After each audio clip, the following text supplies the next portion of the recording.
DPRD Kota Palembang melaksanakan rapat paripurna ke-14 dengan agenda laporan Pansus 5 yang membahas raperda inisiatif DPRD Kota tentang pedoman penyelenggaraan Taman Pendidikan Al-Quran dan persetujuan bersama. Ketua DPRD Kota Palembang Darmawan mengatakan, setelah dilakukan persetujuan bersama anggota Dewan yang diketahui oleh Wali Kota Palembang, raperda inisiatif DPRD Kota tentang pedoman penyelenggaraan Taman Pendidikan Al-Quran siap menjadi perda serta penerapannya harus dilakukan secepatnya.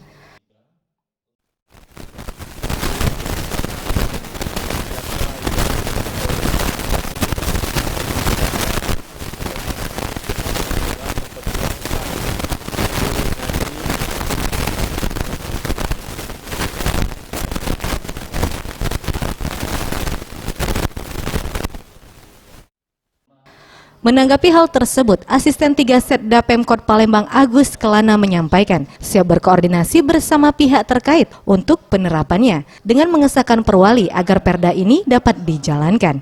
Apakah surat dari wali kota dapat segera membuat peraturan wali kota untuk kelancaran pelaksanaan perda tersebut? Hal ini menjadi perhatian kami.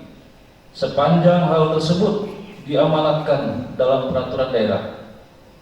Permintaan saudara agar pemerintah Kota Palembang segera membentuk lembaga induk Satuan Pendidikan Al-Quran, hal ini akan menjadi perhatian kami. Permintaan saudara agar pemerintah Kota Palembang untuk mensosialisasikan peraturan daerah inisiatif DPRD Kota Palembang tentang pedoman penyelenggaraan Taman Pendidikan Al-Quran. Terima kasih. Hal ini akan menjadi tindak lanjut melalui perangkat daerah terkait. Harapan saudara agar pemerintah Kota Palembang dapat memberikan insentif kepada tenaga pengajar Al-Quran melalui lembaga unit pendidikan Al-Quran minimal sebesar Rp1 juta per bulan. Hal ini menjadi perhatian kami. 1, 2, 3. Jempol.